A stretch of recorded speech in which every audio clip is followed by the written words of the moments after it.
Balita selamat dari kecelakaan maut bus Eka versus Sugeng Rahayu ditemukan meringkuk di bawah kursi.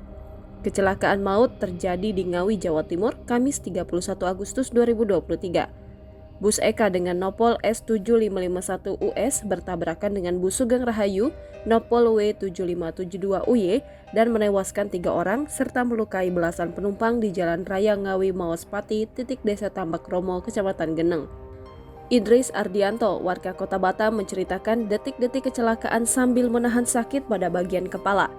Dia mengaku tidak memiliki firasat apapun saat menaiki bus Eka menuju Terminal Bungurasi, Surabaya. Setelah keluar dari batas kota Ngawi, dia yang duduk tepat di belakang sopir bus mengaku mulai mengantuk. Sementara istrinya, Unika, memangku anaknya, Asauki. Antara sadar dan tidak, tiba-tiba dia mendengar suara keras dari benturan bus yang ditumpanginya bertabrakan dengan bus Sugeng Rahayu. Benturan keras kedua bus tersebut membuat tubuhnya terjerembab ke bagian depan dan menyebabkan punggungnya sakit. Kepala Idris yang terantuk kursi bus membuat pandangannya berkunang-kunang.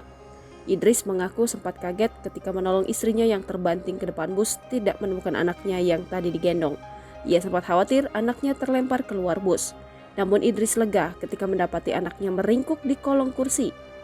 Sempat kita mencari-cari, akhirnya ketemu di bawah kolong bangku. Idris mengaku penumpang sempat kesulitan saat mau keluar dari bus. Pintu depan dan belakang sempat sulit dibuka sehingga kernet bus akhirnya mendobrak pintu dengan peralatan seadanya. Akhirnya lewat pintu belakang didobrak bisa, katanya.